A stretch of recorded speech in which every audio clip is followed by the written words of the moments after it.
Uh, Welcome to this special press conference on Operation Sindoor. We will begin with opening statements by the three senior officers to my right here, who have been directly overseeing operations during Operation Sindoor. We have Lieutenant General Rajiv Ghai, Director General Military Operations, who will cover the aspects related to land domain. Air Marshal A.K. Bharti, to his right, Director General Air Operations, will provide insights on the air domain. And to my right is Vice Admiral A.N. Pramod, Director General Naval Operations, who will cover aspects on maritime domain. Following their briefings, we will move on to the question answer session. I now request the DGMO to commence the opening brief. Thank you, Sandeep. A very good evening to all of you, ladies and gentlemen. You are all by now familiar with the brutality and the dastardly manner in which 26 innocent lives were prematurely terminated at Pahalgam on the 22nd of April. When you combine those horrific scenes and the pain of the families that the nation witnessed with numerous other recent terrorist strikes on our armed forces and defenseless civilians, we knew that the time had arrived to make yet another compelling statement of our resolve as a nation. Operation Sindoor was conceptualized with a clear military aim to punish the perpetrators and planners of terror and to destroy their terror infrastructure. What I do not state here, of course, is the often stated determination of India and its intolerance to terror. It set into motion a very diligent and microscopic scarring of the terror landscape across the borders and the identification of terror camps and training sites. The locations that emerged were numerous, but as we deliberated more, we realized that some of these terror hubs were now bereft of any presence and had preemptively been vacated, fearing retribution from us. There was also a term of reference and our own binding, self-imposed restriction to target only terrorists and thus prevent collateral damage. There were 9 camps that you are now all familiar with, which were confirmed by our various intelligence agencies to be inhabited. Some of these were in POJK, while there were others that were located in the Punjab province in Pakistan. Nefarious places such as Muridke, the hub center of the Lashkar-e-Taiba, has over the years bred infamous characters such as Ajmal Kasab and the likes of David Headley. What followed was a careful scrutiny of each of these sinister locations, their layout, configuration, even the type of construction in each structure, and the terrain obtained around these. This was with an obvious intent to deduce and identify the exact vector that was required for their neutralization, as also the eyes in the sky that we would send up to ensure that we brought back evidence that we had indeed targeted what we set out to. The precise images of these engagements on that fateful and historical night have already been showcased during the first press statement on the 7th of May that was helmed by our Foreign Secretary. I have no doubt in my mind that we achieved total surprise, and those strikes across those 9 terror hubs left more than 100 terrorists killed, including high-value targets such as Yusuf Azhar, Abdul Malik Rauf, and Mudassir Ahmed, that were involved in the hijack of IC-814 and the Pulwama blast. The line of control was also violated soon after by Pakistan, and the erratic and rattled response of our enemy was apparent from the number of civilians, inhabited villages, and religious sites such as Gurudwaras that were unfortunately hit by them, leading to a sad loss of lives. The Indian Air Force played a major part in these strikes by engaging some of these camps, and the Indian Navy provided wherewithal in terms of precision munitions. The Indian Air Force obviously had their assets up in the sky, and I will here request Air Marshal Bharti, the Director General of Air Operations, to detail for you the methodology that the men in blue adopted to successfully manifest this mission. Thank you, Rajiv. A very good evening, ladies and gentlemen. It indeed is a difficult time that we have to come here like this and brief you. We could have done without this, but we had no choice. As the DGMO has detailed, the event was precipitated by the dastardly act at Pahalgaon. The sequence of events have already been detailed. We carefully selected the targets, and out of the 9 selected targets, the target systems that were given to the Indian Air Force were the notorious training camps at Bhavalpur and Muridke, these being further from the international boundary. Through critical target system analysis, we analyzed what was to be done to annihilate these targets and plan to engage these targets with precision air-to-surface guided munitions so as to avoid collateral damage. The modalities of planning process I will not go through at this instant. However, what I would like to show you is the results that we achieved through our targeted air strikes. Could I have the second slide, please?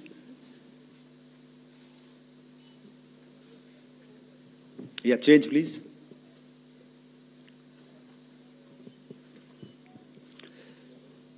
Okay. This is what the terror infra at Muridke looks like. If you see, north is as indicated, and to the right is east, where the international boundary lies. Could we have the next slide, please?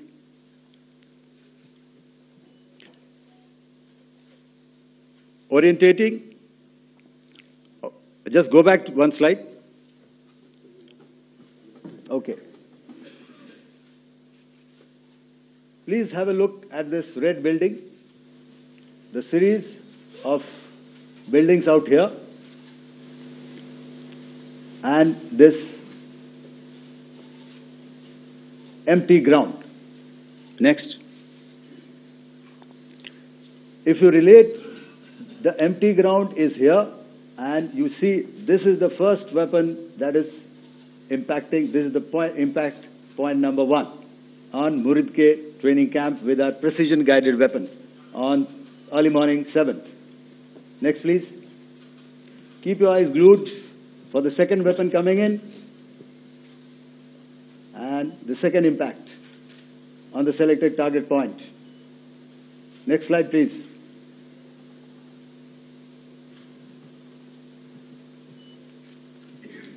Third weapon, third impact. Continue. And fourth weapon, fourth impact. So through these targeted and precision targeting, we addressed the target at Muridke, which was the terrain infrastructure. Can you hear me? All right. Okay, I'll come closer to the mic. Now we go to the next target, which is the Bhavalpur training camp. Next slide, please. Okay, just wait. So the effect, if you see, the impact point, if I can point out, this is the impact point. The ammunition has gone through the roof and it has created a blast inside, the photographs of which you would have, all of you would have seen. And the red building, after that, there was this double-story building. It has been completely decimated by our precision targeting. Next, please.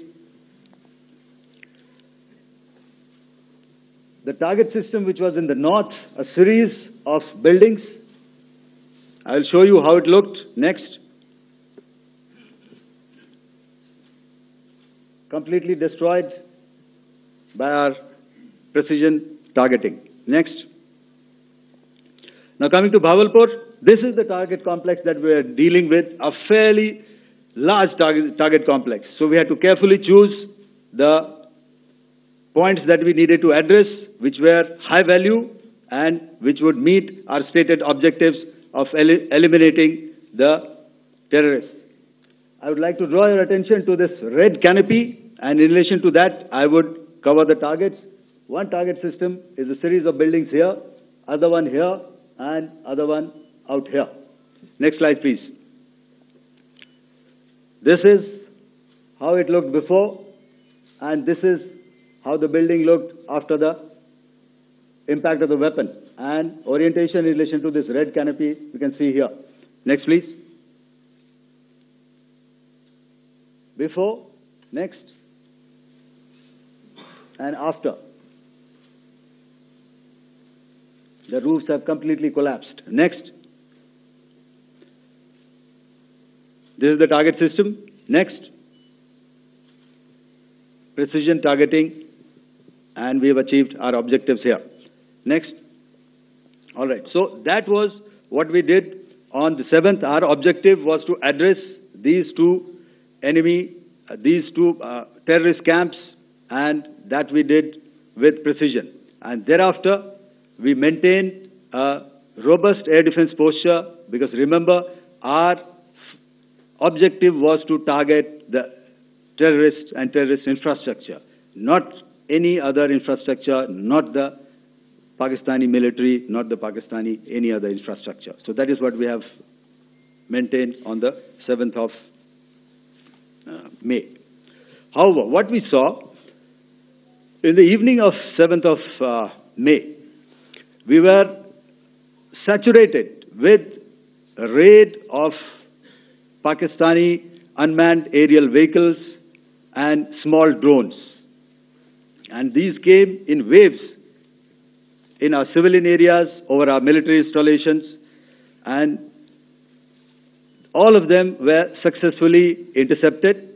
Few of them did manage to land. However, there was not much damage that they did. And we have our robust counter-US hard kill and soft kill systems which did the job.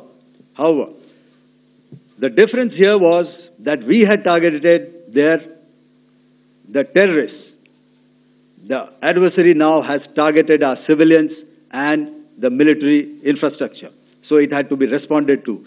So in a quick and calibrated response, that very night, we struck their radar installations at Lahore and close to Gujranwala, the LYT installation, to indicate to him that we are ready, yet we do not want to escalate. Our fight was with the terrorists and not with the Pakistani military establishment. Thank you. Thank you, Air Marshal Bharti. So, ladies and gentlemen, he's outlined operations not only on the night of 6th and 7th of May, when Operation Sindoor commenced, but also on the subsequent night. Being well aware and familiar with the congenital and impulsive nature of our adversary, and even though we did attempt to reach out and communicate our compulsions to strike at the heart of terror to my counterpart in the immediate wake of Operation Sindoor. The request was brusquely turned down, with an intimation that a severe response was inevitable and in the offing. We were, of course, prepared. Operations on the 7th and the 8th, Air Marshal Bharti spoken about. On the night of 8th and 9th of May, they flew drones and aircrafts into our airspace all across the borders and made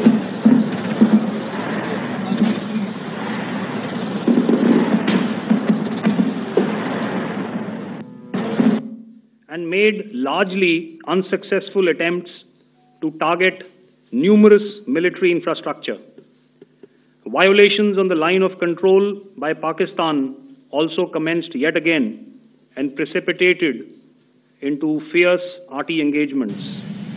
The air operations on the night of 8th and 9th of May, I'll yet again request the DG Air Operations to cover.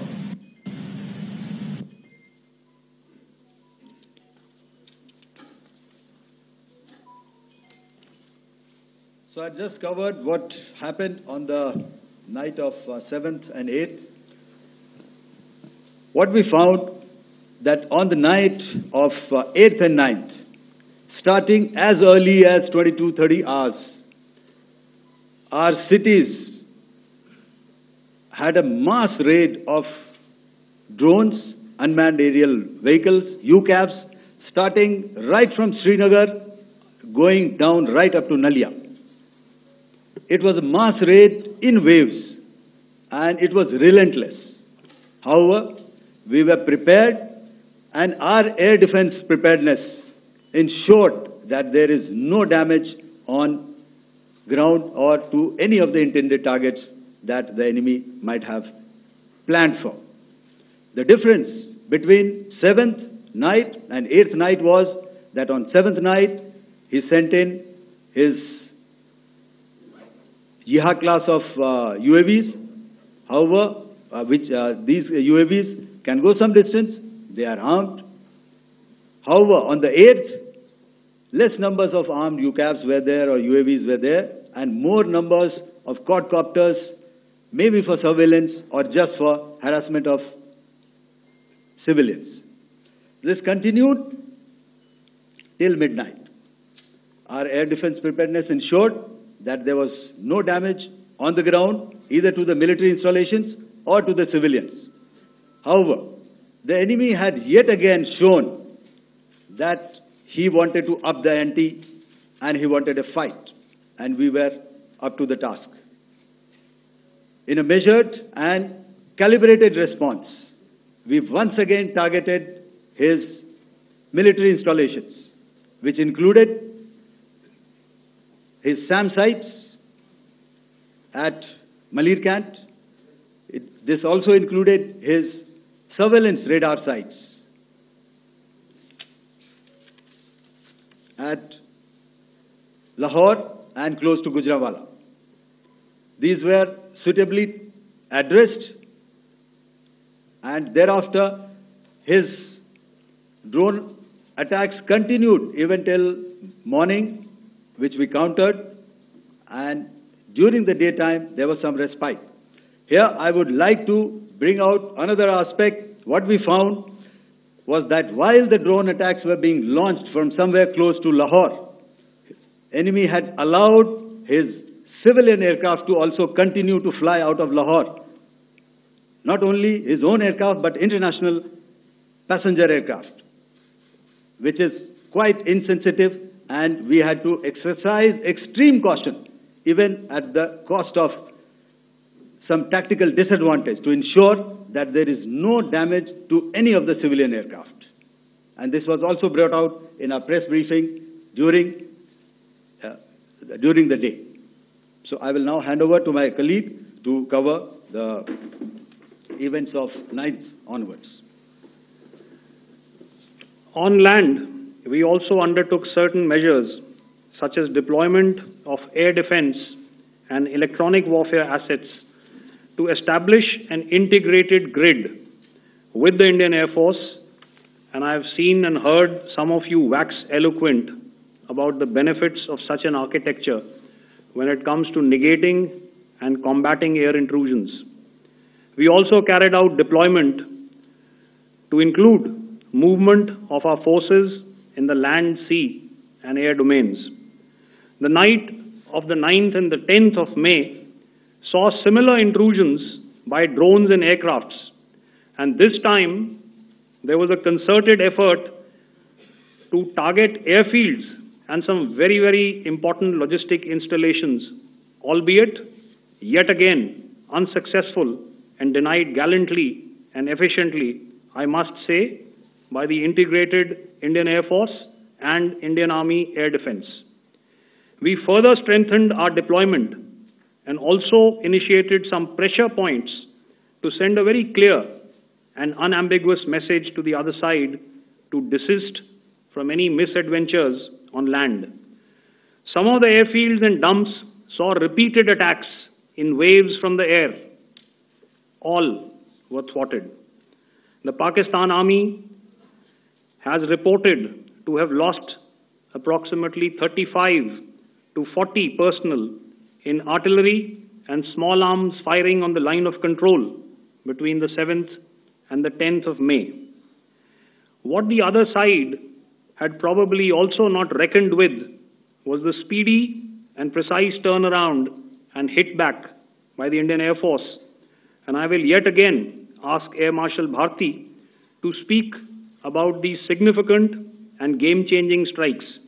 I will thereafter request Vice Admiral Pramod, my colleague and Director General of Naval Operations, to tell us about some very telling naval maneuvers in the Arabian Sea that exerted pressure on the night of 9th and 10th of May. Over to you, sir. Thank you. Commencing about 2000 hours, that is 8 p.m. local time, on 8th of May, several Pakistani unmanned aerial systems, drones, combat vehicles attacked multiple IF bases. These included Jammu, Udhampur, Pathankot, Amritsar, Bhatinda, Nal, Dalhousie, Thois, Jaisalmer, Uttarlai, Falodi, Nalia. These were almost simultaneous and they came in waves. All our AD guns and other systems were waiting for them. All these waves were neutralized by our trained crew using the air defense systems that they have, and also some of them were utilized using our legacy systems like Pechoras and IF Summer, which we have recently acquired. And some were neutralized by the Garud snipers. There was no damage on ground from these incursions and these mass raids, if I could call them, from the Pakistani side. However, following these relentless attacks on our air bases, on our forward positions, and on our civilian targets, this was time to convey some message to our adversaries. And therefore, a decision was taken to strike where it would hurt. And towards that, in a swift, coordinated, calibrated attack, we struck his air bases, command centers, military infrastructure, air defense systems across the entire Western Front. The bases we struck include Chaklala, Rafiki, and mind you, Chaklala is Islamabad. Rahim Yar Khan, Sakar, sending a clear message that aggression will not be tolerated. This was followed by strikes at Sargoda, Bholari, Jacobabad. We also struck the C2 centers at Murid, the UAE complex at Murid, Rafiki, radar at Chunia, which I will show you, Rahimyar Khan airfield, and the unmanned combat aerial vehicle hangar at Sakar. I would like to reiterate here that we have the capability to target every system at these bases and more. However, it was only a measured response to instill good wisdom to our adversary to refrain from further escalation. IF's response was directed only at military installations, avoiding civilian and collateral damage. I would now like to show you some of the effects that have been achieved as a result of our air operation.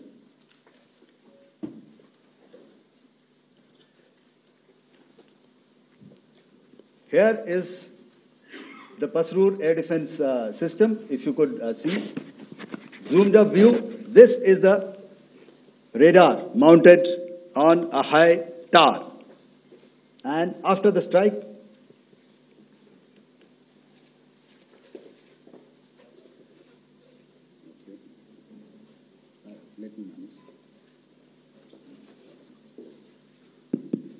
thank you. Can you hear me?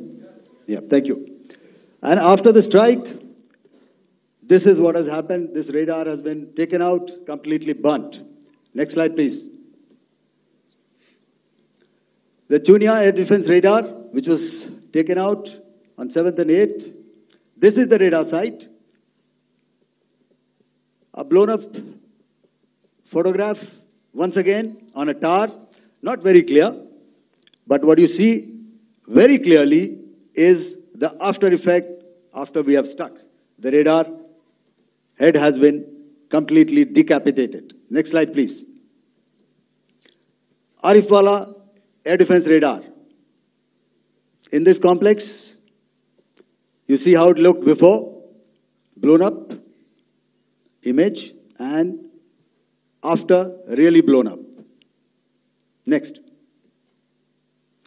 Now coming to Sargodha airfield. Remember, this is one of their important airfields wherein they have a lot of assets, F-16s, other assets which they keep getting, training institutes. And we have stuck this airfield. It is not, if you zoom in here, then one impact point here on the runway and second impact point of our weapon, precision weapon on the runway. And if you see this blown up, repairing going on. Same here. Next. Rahimyar Khan. This is the area we have struck. A deep strike out here and one complex here. So this is how it looked before, and same, you see a big crater, another crater here, and this complex after strike neutralized. Next. Chaklala airfield, Noor Khan, once again a major air base, a lot of their logistic assets out here. This was the chosen complex that we intended to strike and convey a message. Next slide, please. This is how it looked before, and this is how it looked after our strike.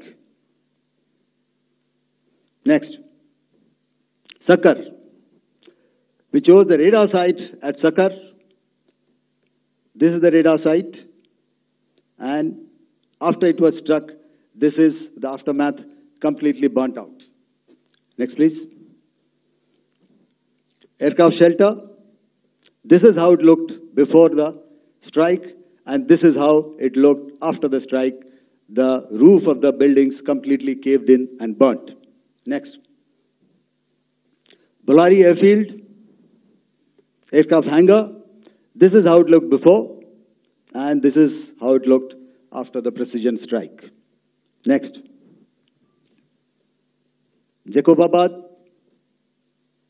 aircraft hangar, and this is how it looked after. Next.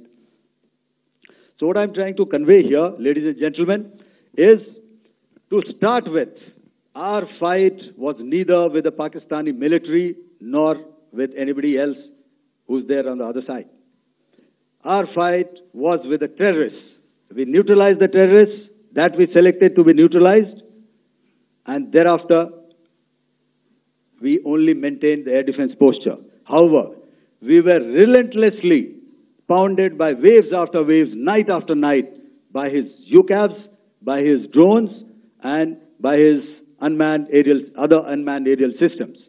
And that left us with no choice but to retaliate, and yet our retaliation was calibrated, it was graduated, and it was proportionate.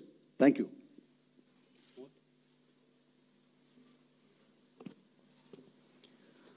Good evening, ladies and gentlemen.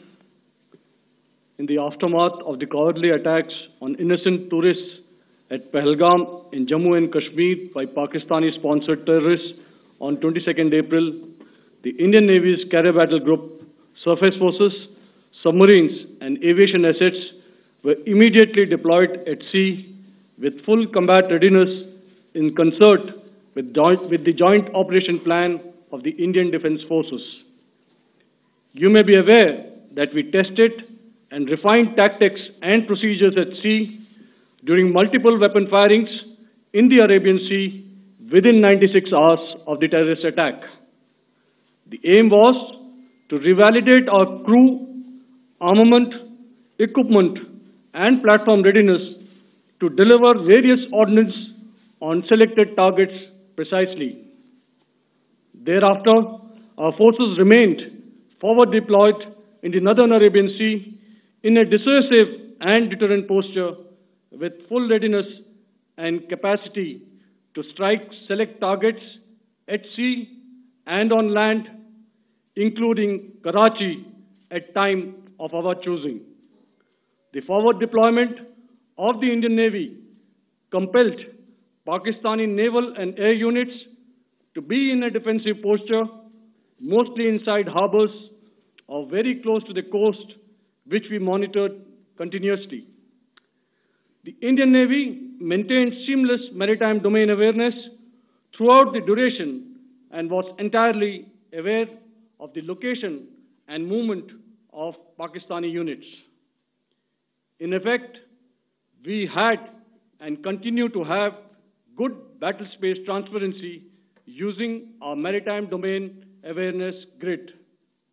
As you are aware, our response has been measured, proportionate, non-escalatory, and responsible from day one.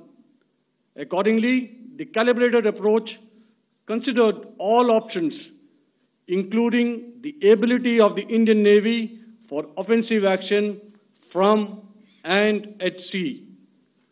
As part of this escalation control mechanism, the application of force by the Navy was planned in a synchronized manner in coordination with the Army and Air Force, the highlight being teams from the three services working closely in an integrated manner. Along with the kinetic actions by the Indian Army and Indian Air Force, the overwhelming operational edge of Indian Navy at sea contributed towards Pakistan's urgent request for a ceasefire yesterday. As we speak, Indian Navy remains deployed at sea in a credible deterrent posture to respond decisively to any inimical action by Pakistan or Pakistan-based terrorists. Thank you. Samno Varna, Jai Hind. Now I'll hand over to Director General Military Operations for further proceedings.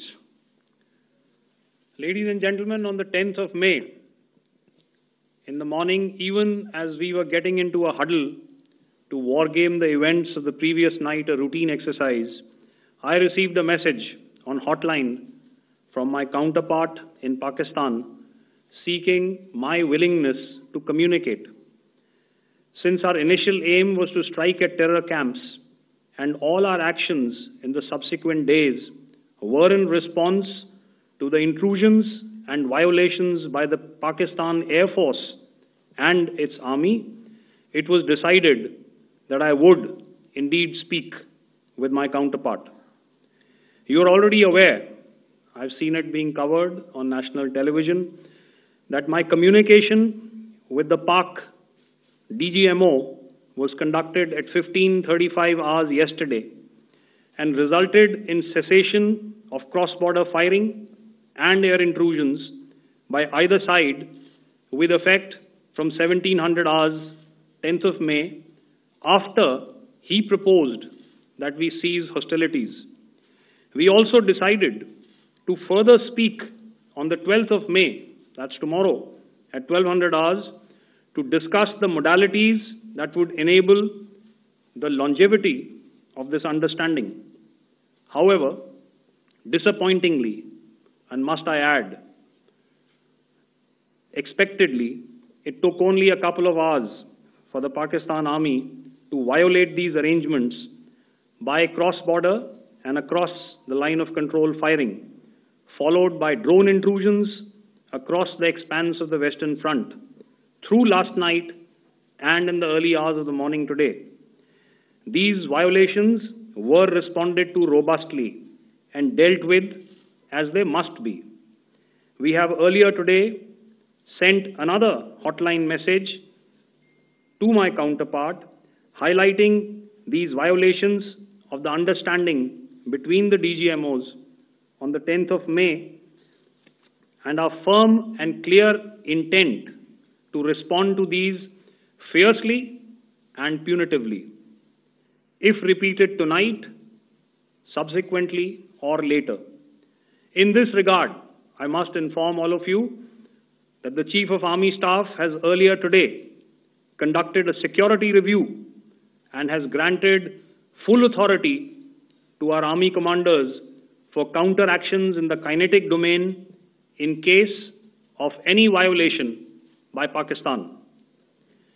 In the end, I pay my solemn homage to my 5 fallen colleagues and brothers from the armed forces and civilians who have tragically lost their lives in Operation Sindoor. Our hearts go out to the bereaved families, and we express our solidarity to them in this lifetime and beyond, at this grave juncture in their lives. Their sacrifices shall always be remembered and spoken of in glowing terms by a grateful nation. We have thus far, ladies and gentlemen, exercised, and my colleague Pramod highlighted this, immense restraint, and our actions have been focused, measured, and non-escalatory. However, any threat to the sovereignty, territorial integrity, and safety of our citizens will be met with decisive force. Jai Hind. Okay, ladies and gentlemen, we are now open for questions. All right, now, since I would not know all of you, I would expect you to please raise the placard or your hand, and once I indicate, I expect you to please give out your name and the media group that you belong to. Keep your questions short so that we can take as many questions as possible. Also, ladies and gentlemen, kindly bear in mind that confidential aspects may not be answered by the 3 DGMOs. Right. I've got a lot of hands there. Let me start from the left. Left foot always in front when we start marching. So here we have to the left, okay. Yeah, 238. Hello. So this is Manas Pratimudyan from PTI, Press Trust of India. So the understanding that was reached yesterday on stopping the military operations and actions, was it for just 3 days? And what would be the cost escalation if there is violation of this understanding by the Pakistani side? And my subsequent question would be that we have a kind of ceasefire agreement with Pakistan that was finalized in 2003. So will there be some kind of similarities in frameworks between the two kind of understandings, 2003 ceasefire agreement and the current understanding on stopping military operations. And again, what are the cost that will be incurring on Pakistan if Pakistan again resorts to this kind of terrorist activities, because we have made it very clear that the cost will be very high. So I would like to have your thoughts on it. Okay, so I'll answer the latter part of the question first.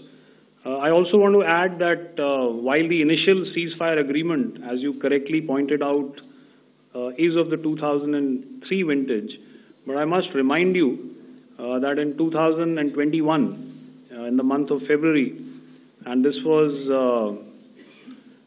then when the crisis in eastern Ladakh was also on, the two DGMOs had spoken and arrived at a ceasefire understanding that lasted right up until this unfortunate attack at Pahalgam.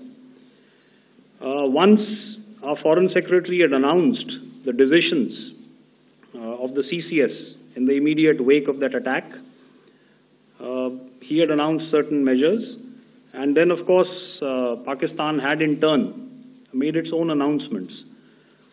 Since then, there have been certain violations of this ceasefire understanding, and of course after the 7th of May, like I pointed out during my statement, that there have been numerous violations on the line of control especially, and of course along the international boundary by the Pakistan Army and the Pakistan Air Force.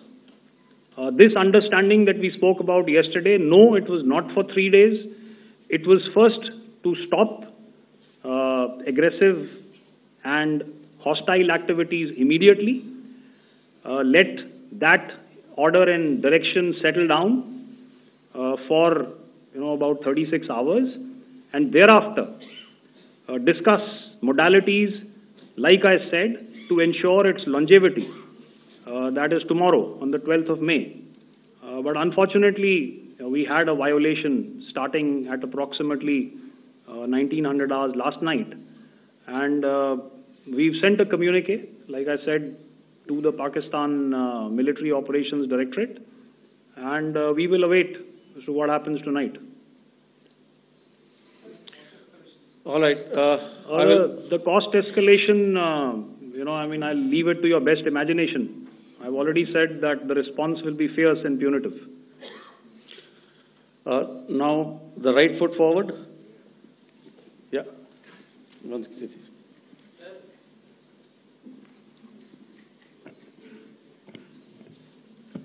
Sir, I am Ajit Dubey from ANI, sir. Sir, my question is that you talked about the loss of lives to the Pakistan Army, that was around 35 to 40 kills secured by the Indian Army.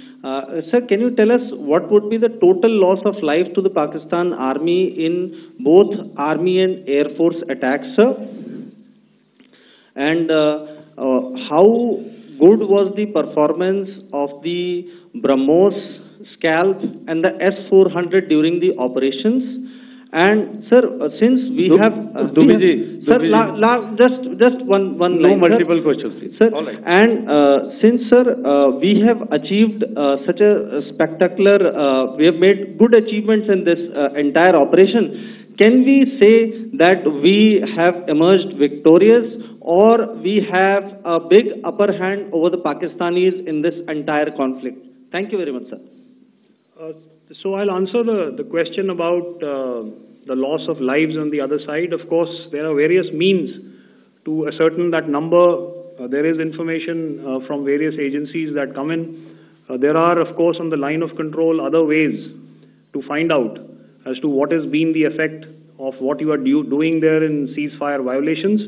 So therefore, I mentioned 35 to 40 on the line of control, and please remember that once Operation Sindoor was launched, the responses of the Pakistan Army were also on Indian Army or the Indian Armed Forces infrastructure. Let me put it that way. So that's why I did not cover casualties of the Pakistan army, at least in the initial phases of battle, because those were not our targets. Our targets were terror-oriented, and of course later, once they launched air intrusions and air operations on our infrastructure, we've used heavier weapons, and of course there would have been casualties, but those are still being assessed. The effects of the weapons that you mentioned, I will request Air Marshal Bharti to apprise all of you about those. Good evening, Mr. Sujit. How are you?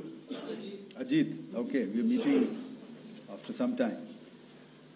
I never mentioned about any of the weapons that we used. Check. Okay. What I was saying, that I never mentioned of any of the weapons, the caliber that we used. All right. So we'll leave it at that. Those are matters of operational details which I would not like to go into. But suffice to say that whatever methods and whatever means we have chosen, it had the desired effects on the enemy targets. How many casualties? How many injuries? Well, to start with, our aim was not to inflict casualties, but in case there have been, it is for them to count. Our job is to hit the target, not to count the body bags. And the last part of your question, I wonder if you read out the tweet on ADGPI at midnight once we'd done what we had to in Operation Sindoor. And that's credit to my friend here on the left. Justice has been served, Ajit. That is all that I will say. Ajit, I'll request you to, refrain putting words into his mouth. All right. I'll come back to the left. 147. Sorry, 47. No, 47. Did I see it here or? Yeah. Good evening, gentlemen. Sorry, 147. I saw it there. Sorry. Yeah. Since I've already said 147. Start, please. Hi, sir. Good evening. This is Shivam Patel from Reuters News Agency. Thank you for giving me the opportunity. My question, sir, is how many military targets did Indian Armed Forces strike in Pakistan in response to the attacks from Pakistan? How were these targets selected? And how many troop casualties have been there in total on both sides, if you can give details? Thank you. I'm sorry, where are you? I haven't spotted his... Here's to the right. Okay. Can you just repeat that for me, please?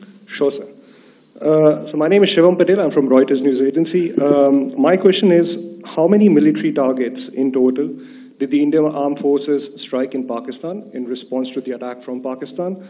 How were these targets selected? And how many troop casualties have been there on both sides, if you can? So you're speaking of the targets that I mentioned in the wake of the attack at Pahalgam, right? Military targets, after full response. Yeah, I think it's amply clear to everybody here that the Pakistan army has not crossed the international boundary, neither in the plain sector nor on the line of control. So the intrusions have been in the air. There have been certain attempts on the line of control when ceasefire violations have been on to try and infiltrate and carry out and perpetrate activities that we are all very well familiar with. Whether these are by terrorists or by the Pakistan army or its special forces and commandos is difficult to say, but each of these have been effectively thwarted. So therefore, as far as engagements of military targets on the other side is concerned, I thought Air Marshal Bharti covered those very well and, in detail. And he also mentioned as to how they went about targeting those.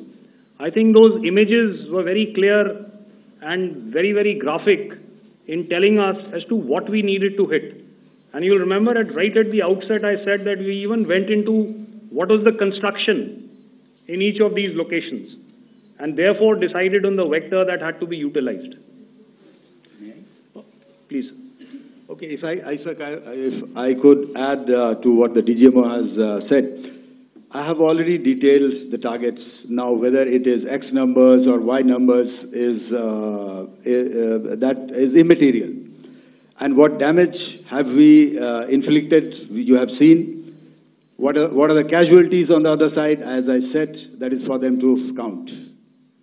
As far as we are concerned, from the air defense side, if they had a choice, they would have definitely come in. They are fighters, there are more numbers of UCAVs. It is not that they did not intend to come in. It is only that our robust AD posture prevented them from coming in. So that must be known, and that must be realized by all the audience here. Yeah, I'll come to the left now, 24.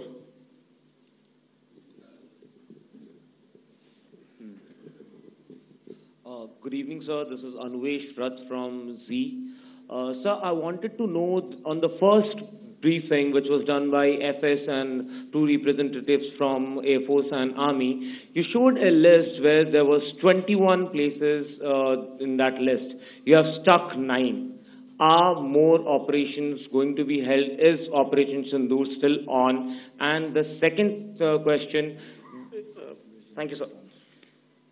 Thank you so much. And also, I want to congratulate all three of you for a fantastic operation that you guys have done.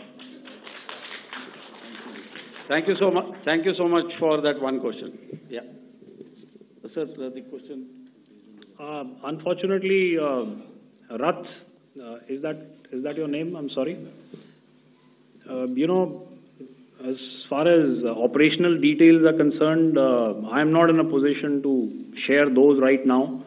But I think I'll take a cue from Pramod. He said towards the end that the Indian Navy is still in a posture that is deterrent. And I have already made it very clear towards the end of what I said that it's only a couple of hours ago that the Chief of Army Staff has carried out a security review, and he's authorized our Army commanders to deal with violations of any kind from across the borders in a manner that they deem fit. So, again, to reiterate, the response will be fierce and it will be punitive.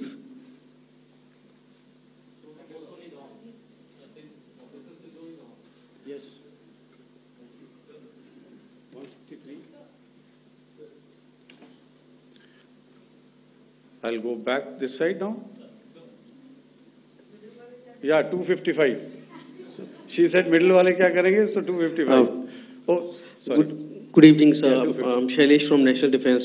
Please allow me, first of all, to pay my gratitude for protecting us Indians. Thank you very much. Sir, since the enemy has been talking about taking down our aerial platforms, it would be deemed fit in case we can reveal that we have taken down their fighter jets.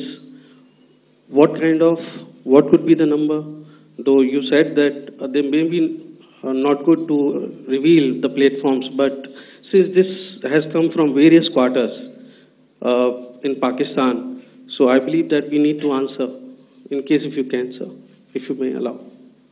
The question is for me? Yes, sir. Okay, and if I get it right, you want to know how many of their planes we have downed? Yes, sir. Yes, sir. All right. See, as I said, their planes were prevented from coming inside our border. All right. So we do not have the wreckage with us, but definitely we have downed a few planes. Numbers, we would not like to hazard a guess out here. Okay. I have the numbers, okay, and we are getting into the technical details of it to establish it. So I would not like to put a figure at this time, but definitely there are losses from their side which we have inflicted. Were they, please don't ask. Were they fourth generation plus, sir? No, see, you're putting words into my mouth. Why do you say fourth generation? Let us make it high tech. Okay. Thank you so much. All right. Yeah, 163.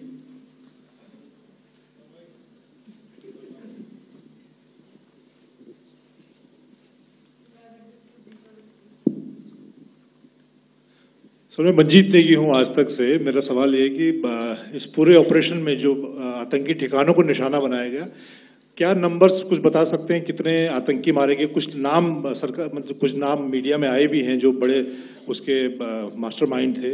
और एक सवाल जो आज air force ने भी tweet किया कि operation सिंदूर अभी जारी है और सरकार की तरफ से भी कहा गया। और पिछली बार जब विदेश मंत्रालय की प्रेस कॉन्फ्रेंस पहली हुई थी उसमें वो लिस्ट दिखाई गई थी कि 21 टेरर कैंप आइडेंटिफाई किए गए हैं। तो क्या जो बाकी बचे हुए टेरर कैंप उन पर भी कार्रवाई होगी? और एक नंबर अगर आप बता पाएं कितने टेररिस्ट मारे गए? Sir before you answer sir, before you Manjeet ji, 3 questions. The third one has just been asked here before. So 21 this thing. So I'll request the first to be answered so that we have more number of people who can ask. Manjeet, जब मैंने statement दिया तो मैंने शुरू में ही कहा कि जैसे ही ऑपरेशन सिंदूर कॉन्सेप्चुअलाइज हुआ तो हमारा जो पीछे की कार्रवाई होती है स्पेड वर्क और टारगेट्स को आइडेंटिफाई और एनालाइज करने की कार्रवाई शुरू हो गई थी। मैंने जब स्टेटमेंट दिया तो मैंने बताया कि बहुत सारे थे, हमने 21 दिखाए होंगे और भी हैं, लेकिन वो लिस्ट फिल्टर करते करते 21 तक पहुंची। अब क्या आगे एंगेज किए जाएंगे? अगर जरूरत पड़ेगी तो जरूर एंगेज किए जाएंगे, लेकिन मैंने बताया कि इस समय जो इंट एजेंसीज ने हमें बताया कि फलाने कैंप में प्रेजेंस है, हमने उनको एंगेज किया। कुछ नाम मैंने लिए, कुछ नाम अभी पुख्ता किए जा रहे हैं। मैंने आपको बताया कि जो इंट एजेंसीज ने अभी तक असेसमेंट किया है उसमें उन्होंने कहा है कि तकरीबन 100 से ज़्यादा मारे गए हैं। और एक आज आपने तस्वीर भी देखी कि काफ़ी प्रोमिनेंट जो फ्यूनरल था, काफ़ी प्रोमिनेंट एक जो हस्ती हैं वो ऑर्गेनाइज कर रहे थे, और उस फ्यूनरल में और कौन कौन लोग अटेंड कर रहे थे वो तो आपने देखा ही। तो आप लोग सब समझदार हैं और मुझे ये कहने की ज़रूरत नहीं है कि इन लोगों को कहाँ से सपोर्ट मिल रहा है। अगर नहीं मिल रहा होता तो ऑपरेशन सिंदूर नहीं होता, तो उसी की वजह से है ये ऑपरेशन। तो मेरे ख्याल से मैंने आपके सारे सवालों का जवाब दे दिया। Ma'am sir, next is from 17। Sir मेरा नाम अंजू निर्वाण है, TV9 भारतवर्ष से। सर मेरा सवाल ये है कि ऑपरेशन सिंदूर में हमारी जो इंडियन नेवी है उसके बारे में सर थोड़ा सा बताएं कि किस तरह की उसकी भूमिका रही, क्योंकि हमने इस दौरान सर देखा कि बहुत सारी स्पेकुलेशन भी रही और ये बोला गया कि कराची तक हमारी नेवी ने ऑपरेशन किया है। तो सर इस पे थोड़ी सी क्लैरिटी चाहिए। और सर हमने कौन कौन से फाइटर एयरक्राफ्ट डाउन किए हैं, अगर उसका भी थोड़ा सा क्लैरिटी मिल जाए तो अच्छा रहेगा। तो मैं आपका पहले सवाल का जवाब दूंगा। I will make few sentences and leave it for your imagination. First of all, as I mentioned, we have quantitative and qualitative edge to deliver a massive blow to our adversary, and we completely dominate in the maritime front. Indian Navy's action is part of the escalation ladder mechanism which we have worked out amongst 3 services. This time, if Pakistan dare take any action, and Pakistan knows it, what we are going to do. That's all. Okay. आपके सवाल का जवाब मैं पहले दे चुका हूं। आपके सवाल का जवाब मैं पहले दे चुका हूं, इसलिए मैं बस उस तक ही सीमित रखूंगा और इतना कहना चाहूंगा कि आने वाले दिनों में आपको खुद ही पता चल जाएगा, और ऐसी बातें छुपी नहीं रहती हैं, तो पता चल जाएगा। So at this time we'll just let it be. Okay, ladies and gentlemen, we have 1 or 2 more questions, sir. So please, they are going to be outside. You can speak to them there also. 104.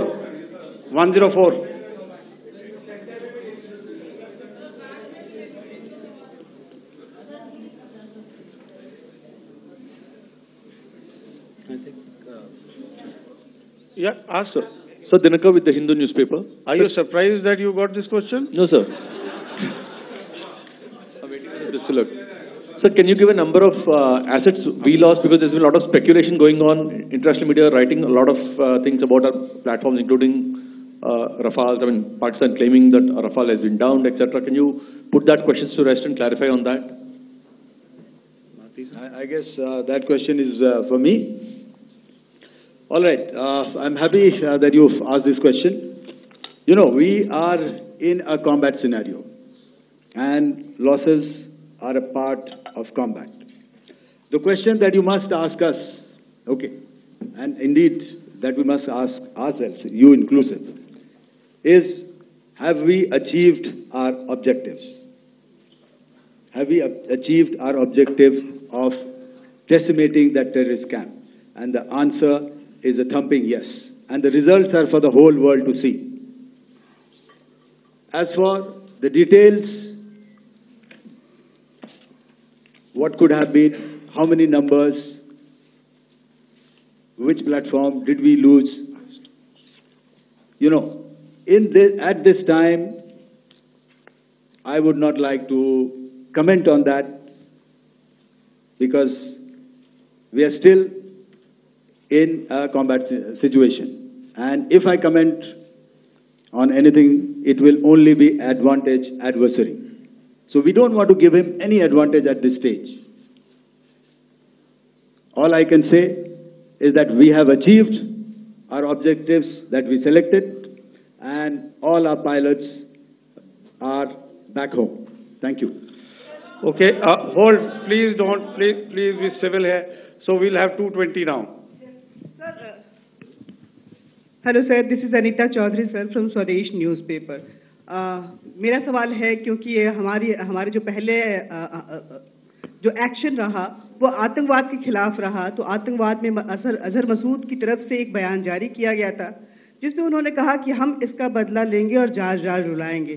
तो क्या अगला, अगर खुदा न खास्ता अगला terror attack किसी भी तरह का होता है, तो क्या उसे एक्ट ऑफ वॉर में हमारी तरफ से लिया जाएगा और उसका क्या माकूल जवाब दिया जा सकता है? मेरा इसमें सिर्फ एक ही जवाब है आपके लिए कि हमने अपनी कार्रवाई करी। हमने उसके बाद मैंने अपने स्टेटमेंट में भी बताया कि ये कम्युनिकेट करने की कोशिश करी कि हमने इस तरीके से ये जो स्ट्राइक्स हैं वो क्यों की। लेकिन जो हमारा एडवर्सरी है उसने जैसे मुनासिब समझा वो कार्रवाई करी। तो आपने देखा कि ये जो एक्टिविटीज चल रही हैं 3-4 दिन से, ये कोई वॉर से कम नहीं है। नॉर्मल सर्कमस्टांसेस में एक दूसरे देश की एयरफोर्सेस हवा में नहीं उड़ती हैं और एक दूसरे के ऊपर स्ट्राइक्स नहीं करती हैं। हर रात इंट्रूजन्स नहीं होते हैं। लाइन ऑफ कंट्रोल पर सीज फायर वायोलेशंस, आपके एक साथी ने सवाल पूछा था शुरू में, एक सीज फायर अंडरस्टैंडिंग था, वो भी जा चुका है। उस सीज फायर अंडरस्टैंडिंग के जाते जो फायरिंग हो रही है लाइन ऑफ कंट्रोल में, उसमें घुसपैठ की कोशिश हो रही है। आमतौर पर ये घुसपैठ लाइन ऑफ कंट्रोल में टेररिस्ट करते हैं, लेकिन हमें इंफॉर्मेशन है कि हो सकता है ये पाकिस्तान आर्मी की टोलियां भी हों जो हमारे पोस्ट के ऊपर खामी पहुंचाने की कोशिश कर रही हैं। तो ये सारी एक्टिविटीज तो वॉर में शामिल हैं। तो ये कहना मुश्किल है कि आगे क्या होगा, वो स्पेक्यूलेटिव जोन में आ जाता है और मैं स्पेक्यूलेट नहीं करना चाहता हूँ। हर एक सिचुएशन अलग होती है और उससे एक तरीके से डील किया जाता है। सर, मैं एक सवाल इसका मैं जवाब देना चाहता हूँ, 1 मिनट। जो मिलिट्री होता है, our main job is to prevent war and maintain peace and stability. So it is not that our response is a graded response. That means अगर किसी ने किया तो उसको graded उसमें किया। जैसे terrorist action हुआ तो what we did is the terrorist action and we destroyed all the terrorist camps. उसके बाद आपने देखा कि उनने थोड़ा सा कोशिश किया तो हमारे एयरफोर्स एंड आर्मी ने क्या किया, तो मिलिट्री टारगेट्स हैं उनके ऊपर थोड़ा। So our aim is to maintain peace and tell our adversary that you do this and the response will be bloody. Okay. Now, as per the, please, we'll have 166 and 25, and after that, no more, please. Sir, this side. Ladies and gentlemen, please maintain. I this request side, you to please be quiet. Jal Ghai? No. This side, sir. We have only two questions left. 166. Yeah, please ask. So I'm Rahul Singh from Hindustan Times, sir. So you were totally on top of the game in the kind of losses you've inflicted on the enemy. I mean, we saw the slides and everything. So it kind of comes across that you were batting it 99 and you decided to declare your innings. What are your thoughts on that, sir? And do you think, are you weighing the option of the Pakistan army using this time, buying this time of the so-called ceasefire or the understanding? And you talked about how they could not be trusted. So buying time to kind of build up their war reserves, getting stuff from their friends like Turkey or China, are we considering that possibility, sir? Look, see, the call came from the Pakistani side to speak about cessation of hostilities. What pauses mean during such conflicts is known to everybody. You know, I don't want to go into the pros and cons of how preparation for war is made. You know, that is a process in itself. But I think my senior colleague here, the DG Air Operations, spoke, or he alluded at least, you know, to what this operation was precisely and specifically meant for. And I think that's something that we achieved, you know, right at the outset. Had we had the option not to go further, we probably wouldn't have. But we've been compelled to be in this situation. And as you've seen, the armed forces of India, and you know, you've got the three Director Generals sitting here, we are always prepared to face any eventuality. And like I said, that's for the sovereignty, the territorial integrity, and the safety of our citizens. So whatever has to be done will be done. You know, I'm not so concerned about what Pakistan will do in this time. I'm only concerned about what we will do. We have a roadmap and a plan, and we will follow it diligently, and we will follow it to the T. You know, that's the contention that I want to make here today. Ma'am, please. Okay, the last question, and ma'am, 25. She's been asking since the first one. Sir, I'm Nandita. Sir. She's not asking a question. Sir, I'm Nandita Dagar, DAGAR from DD News and DD India. Sir, I wanted to ask you that my question is to General Ghai. Sir, you spoke to your counterpart yesterday and the Pakistani counterpart. Sir, what is the Indian Army's assessment that despite that agreement, that talk that you had, despite that agreement coming into effect at 1700 hours yesterday, why did they violate it? And number two, yesterday at the Joint Defense Ministry and Foreign Ministry briefing, Wing Commander Vyomika Singh and Colonel Sophia Qureshi had told us that we have cited the Pakistani troops amassing at the borders and at the LOC. Sir, has that situation changed? Have they withdrawn? And sir, if in case, despite now there is a lull, of course, but if tonight again the enemy again carries out shelling and aerial intrusions through drones, what is going to be our response, sir? Thank you. So, without outlining the specifics of that response, I've already made it clear that there will be a response, and it will be fierce and it will be punitive. Why the Pakistan Army chose the option of violating the understanding that was arrived at earlier yesterday, I think that's a question that we best answered by the Pakistan DGMO. I wouldn't be able to, give you that. But, in situations such as these, and if you go back into any conflict, sometimes these understandings take time, to fructify and manifest on ground. But without, getting into the reasons, it is our mandate to be prepared at all times, and that we were. It's not as if because there was an understanding we weren't prepared. I must tell you that the armed forces were on a very, very high alert, and they continue to be in that state even as we speak. Oh, all right. Ladies and gentlemen, please, ma'am, please, Okay, thank you so much for coming today. Those who have missed asking a question, those who have missed, see, I knew I'll grab this attention from you like this. Those who have missed the opportunity to ask a question can give me a written one. I'll definitely get back to you with that. And also, they are they are invited